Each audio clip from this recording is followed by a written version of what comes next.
Radio Big Pink, un viaggio nella vecchia musica americana.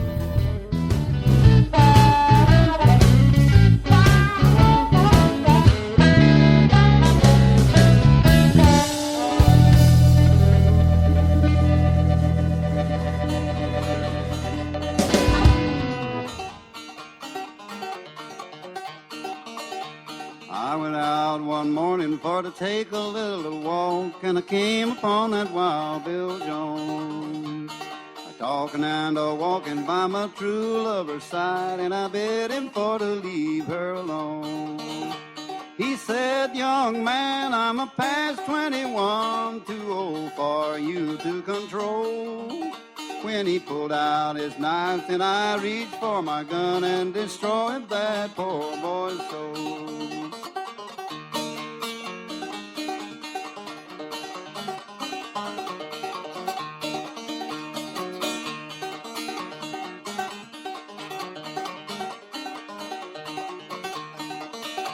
I've got a little money in my pocket, boys, won't you come and have a drink with me?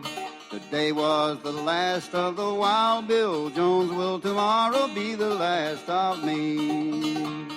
Fill your glasses up to the brim and let the drink flow free. Yesterday was the last of that Wild Bill Jones, tomorrow be the last of me.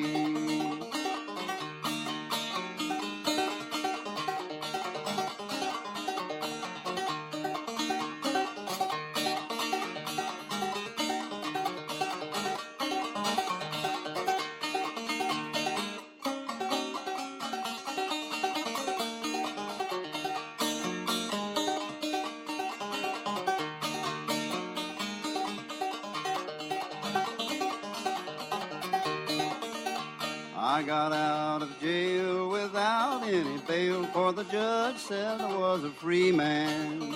I looked all around till my true love I found, but she said I couldn't see her again. Yes, I took the life of that Wild Bill Jones, but he still took my true love from me.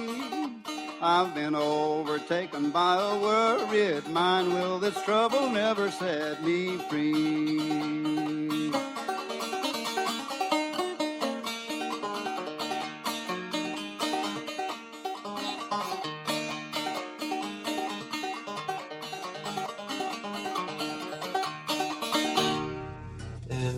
How about the down south blues? Can you remember where you? Well, I learned that off of a phonograph record. My brother-in-law, that was it. We lived over here at Sutherland for a while, working for Wise Coal Company, and he was a person who bought an awful lot of these phonograph records at that time. We were selling quite a lot of them through here. He played them on these old-fashioned machines. I guess that he had probably 200 or 300 of them, and he had that down south blues. If I'm not mistaken, he had Mistreated Mama Blues on the record there. I think it was sang and recorded by Murray Martin or Sara Martin or some woman, and it was accompanied by a piano. Anyway, I never did hear it played on a banjo or guitar or nothing else, no kind of string music. I just come to learn it myself, come as playing it. In fact, I played for years that I never heard a man play a banjo that could play any kind of blues on a banjo, any kind. I got to playing with some boys, Scott Boatwright and another one, I believe it was Melvin Robenatt, and Scott said, I'm going to play a piece of blues. Now I said to me, and said, Doc said, you can wait till we play this piece of blues. I said, you think them blues ain't on this banjo neck the same as they on that guitar? I said, they just as much on this banjo neck as they are on that guitar or in the piano or anywhere else if you know where to go to get it, and if you learn it and know how to play it. And I said, play the blues and see if I don't play them, see if I don't follow you. And he played this piece of blues and sang them, and I went right along with him, very good for the first time, not hearing him while he was playing. I don't remember what the blues was because I had some blues myself 3 or 4 different blues that I played then all the time. I mean, all along. Had you played the down south blues then? I don't remember whether I was playing the down south blues then or not. When did you start with the down south? I come as playing the down south blues. Must have started about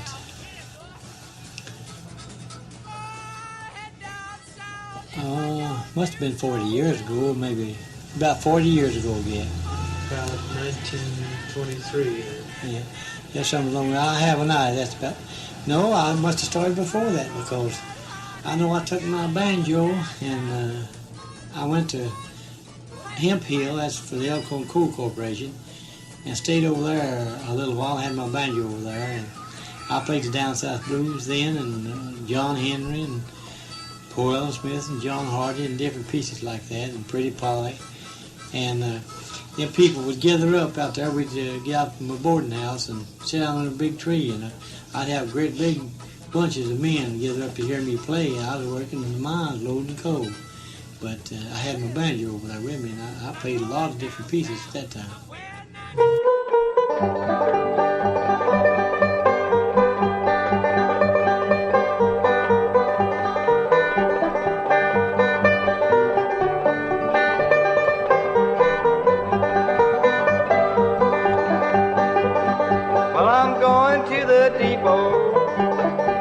The fastest train that flows. Well, I'm going down south where the climate suits my clothes.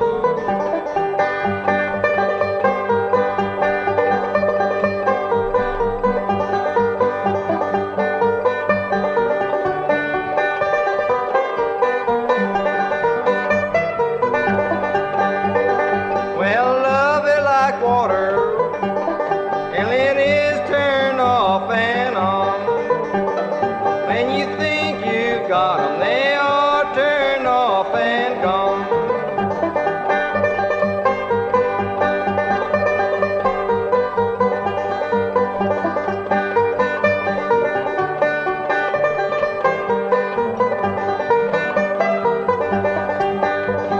Well, my papa, he told me, and my mama, she told me too.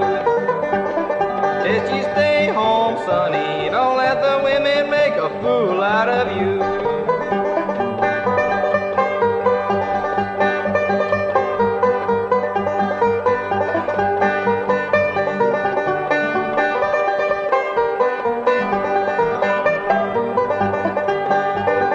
I was born in the country where the snow, it never fell. Well, I'm going down south if I do not do so well.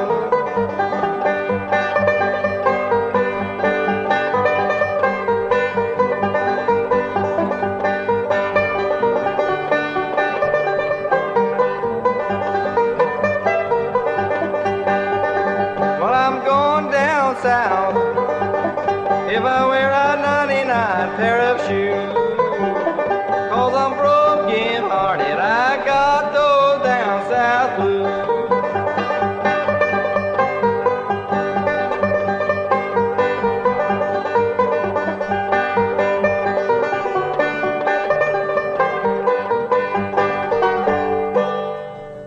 The Coal Creek March is one of the first tunes. That's the first chord and pieces I learned. Do you remember who played that?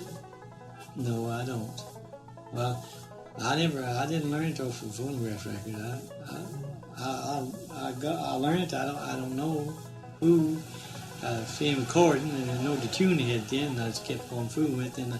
And I seen two men with banjos that really could play the Coal Creek March, and they had words for the song of the Coal Creek March. But I never learned them. If I'd wanted them and insisted I could have got the words, they'd have given them to me. They wouldn't have cared to at all. Back along about just after I made those phonograph records, I guess it may have been in 27, last of 27, or 27 or 28. I seen these fellas, and they was good on that Coal Creek March, the best that ever I heard anybody. because they had the words to it. That's what made it so good. Do you remember any of how the words go? No, I can't remember anything about that. I could.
Doc, I remember after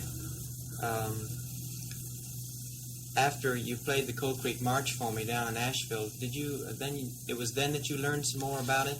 Yes, I found my brother-in-law. He's from Tennessee, and he's telling me where that song Cold Creek March originated from and how it come about. It was made. They had some labor trouble down in Tennessee, and the men had been out on a strike, and the state or government or something brought in convicts to try to run the mines with convict labor, and people tore it all up and turned them all loose, and that they had the state militia or the guards, home guards, or whatever you call it in there, and they played up and down the road, and there's a song they called the Cold Creek March, and it originated from that there strike and labor trouble they had there, what I understand. And there was a song made about it. I have never got the words of it. When you say the people tore it up, you mean they tore when they brought in this year convict labor, why they went and turned them loose where they was in stockades and broke it up. They was going to use convict labor for to mine the coal and so on, and they had it on a strike, and the people just wouldn't stand for it. When I left my father's house, I was well supplied. I made a mistake and I did wrong, and I'm dissatisfied. I believe I'll go back home. I believe I'll go back home. I believe I'll go back home, acknowledge I've done wrong. I go back my father's house. I'll fall down on my face, say that I'm unworthy. I'll seek a servant's place. I believe I'll go back home. I believe I'll go back home. I believe I'll go back home, acknowledge I've done wrong. I go back my father's house, the place I love so dear. There they have plenty to eat, I'm a starving here. I believe I'll go back home. I believe I'll go back home. I believe I'll go back home, acknowledge I've done wrong. Father seen him coming. He met him with a smile, threw his arms around him, said, "This is my wandering child." Father said to his servant, "Go kill a fatty calf, bribe both friends and relatives, my son's come home at last. I believe I'll go back home. I believe I'll go back home. I believe I'll go back home, acknowledge I've done wrong." Banquets in possession, all sorrow had passed. Father's heart was filled with joy, his son come home at last. The elder son was jealous, I believe I heard him say, "Gave my brother his portion, I never went away." I believe I'll go back home. I believe I'll go back home. I believe I'll go back home, acknowledge I've done wrong. Father said to his elder son, "You've been both good and kind. Not a calf I've given thee, but all I have is thine. I believe I'll go back home. I believe I'll go back home. I believe I'll go back home, acknowledge I've done wrong." There was a doctor in town here, one doctor, M.L. Stallard, Moore and Lee Stallard was his name, and that's my name, Moore and Lee. And we had one doctor in town, and he had so many calls, and he couldn't fill near all of them, but there wasn't many people in Norton at that time. And he's out of town, and so my father thought a lot of Doc Stallard, and mother did too. And so whenever I was born, whenever I come into the world, a boy, well, they named me after Moore and Lee Stallard. And when I was just a little toddler, toddling around, well, my dad come and called me Doc.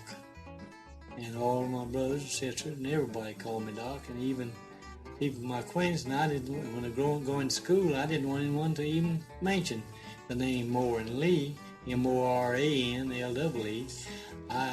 I thought that was awful ugly. I'd rather be called Doc 2 to 1. So after I got older, doing official business and so on, I signed my right name, Moore and Lee. And when I made phonograph records, I decided that I better have my name put on there, that way everybody knowed me, and nearly everybody knowed me Doc. They didn't know anything about my name being Moore and Lee or Moore M.L. Boggs.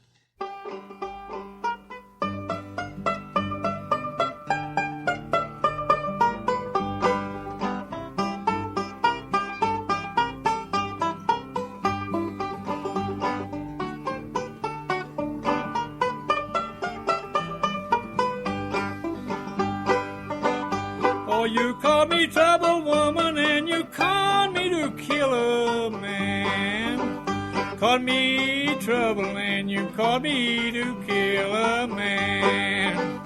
Oh, now I'm in the jail, I've got to do the best I can, Oh, it's hard to be in trouble and all bound down in jail. Hard to be in trouble and all bound down in jail. All your friends done forsake you and no one to go. You bail, go, you bail.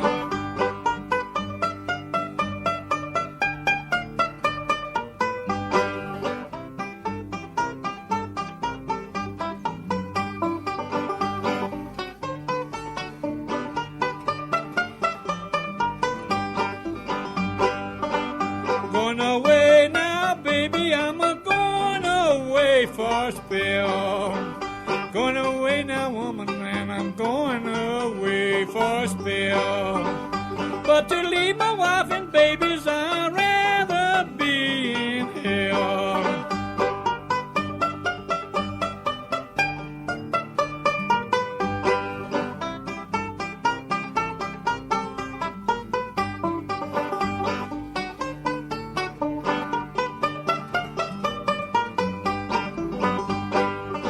It's all right to flirt, mama, and it's all right to roll high.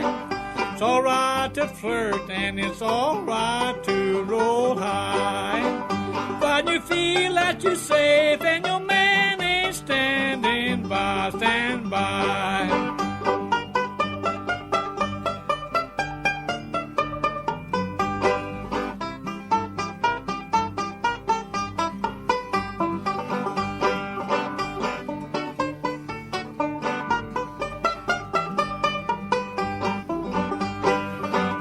Oh, the train that I ride is 16 coaches long.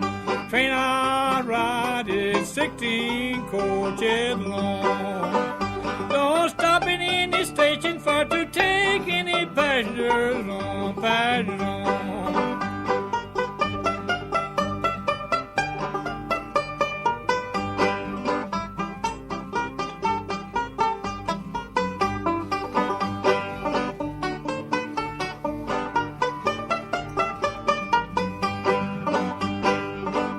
These is my old blues and I sing them when I please. These is my old blues and I sing them when I please.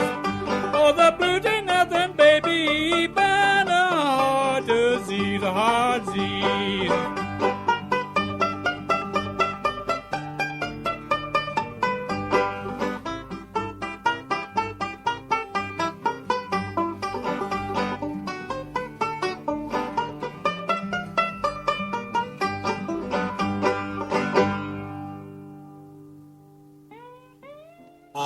When I started in Atlanta, Georgia one time. I come out from Ashland, Kentucky, and I was alone, just had my banjo, and passed off the time. I started playing the banjo up through there, and I must have been going through close to where some of this trouble had happened. And as a man reached over, he said, "Buddy, if I was you, I wouldn't play that through here." He said, "I love to hear you play. I like to hear you sing it. I love to hear the song. I love to hear you play the banjo." But he said, "I wouldn't play that through here because," he said, "you know, it's been years and years since that trouble happened." But he said, up here at Prestonburg in the courthouse yard, about a month or two ago or something like it, he said this colored feller playing that Round County crew and playing on the guitar and sings and sitting under a tree there in the courthouse yard. He said, one of those hotheads, boys, he must have been a distant relative or something to some of these people, that walked up to him, must have been about drunk or something or other, and just pulled out a .45 and shot the whole top of his head off. And he said it's facts, and said, "I wouldn't play it through here." Well, I said, "Mister, I'll not play it through here." So I just stopped playing through there. So I don't reckon that I'm down here too far now. I don't guess that anybody wants to shoot me for playing, so I'll play it for you the best I know how. Come, all you fathers and mothers and brothers, sisters too. I relate to you the history of the Round County crew concerning bloody Rowan in many heedless deeds. Now, friends, please give attention. Remember how it reads. He's in the month of August, all on election day. John Martin, he was wounded, they say, by Johnny Day. Oh, Martin couldn't believe it. He could not think it so. His thoughts was Floyd Tolliver, who struck the fatal blow.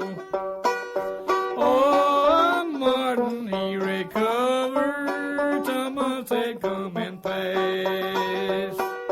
All in the town of Moab, these men they met at last. Oh, Martin had a friend or two about the street that walk. He seemed to be uneasy, no one he wished to talk. He walked in Judge Courage's grocery and stepped up to the bar. But little did he think he met his fatal line. The sting of death was near him as Martin rushed in the door, and a few words passed between them concerned a robber before. The people beyond frightened rushed out of the room, and the ball from Martin's pistol lay Tommer in his tomb. His friend together round him, a wife to weep and wail, and Martin was soon arrested and confined in jail. He's put in jail of Rowie, and there remain a while. In the hands of law and justice, to bravely stand a trial. The people talked of lynching him, but presently they did fail. Some of his friends removed him to the Winchester jail. Some person forged an order, their name I do not know, and the plan was soon agreed upon, and for Martin they did go. They slapped the handcuffs on him, his heart was in distress. They hurried to the station, stepped on the night express. All along the line she lumbered, all at her usual speed. There was only two in number to commit this awful deed. Oh, Martin in the smoking car, accompanied by his wife. They did not want her present when they took her husband's life. When they arrived at Farmer's, they had no time to lose, and a band approached the engineer and forbid him not to move. They stepped up to the prisoner with pistols in their hand. In death he soon was sinking, he died a gnarling band. His wife heard the sound, she was in another car. She cried, oh Lord, they've killed him, when she heard the pistol fire.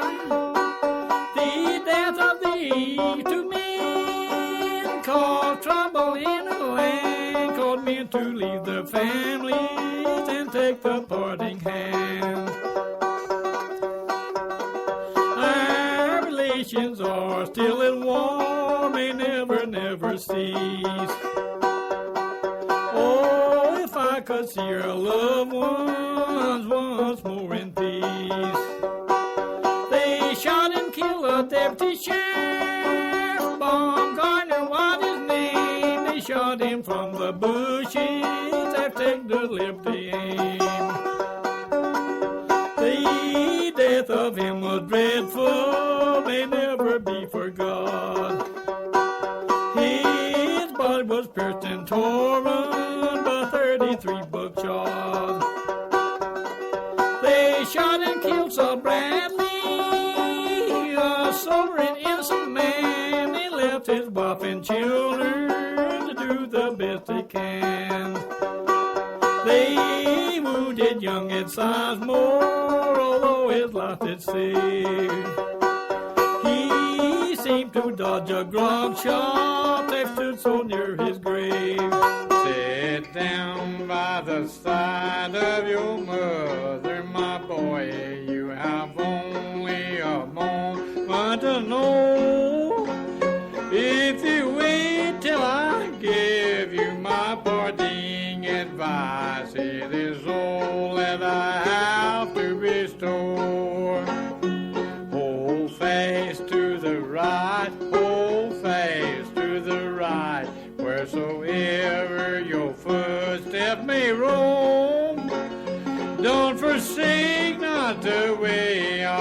salvation, my boy, you have learned.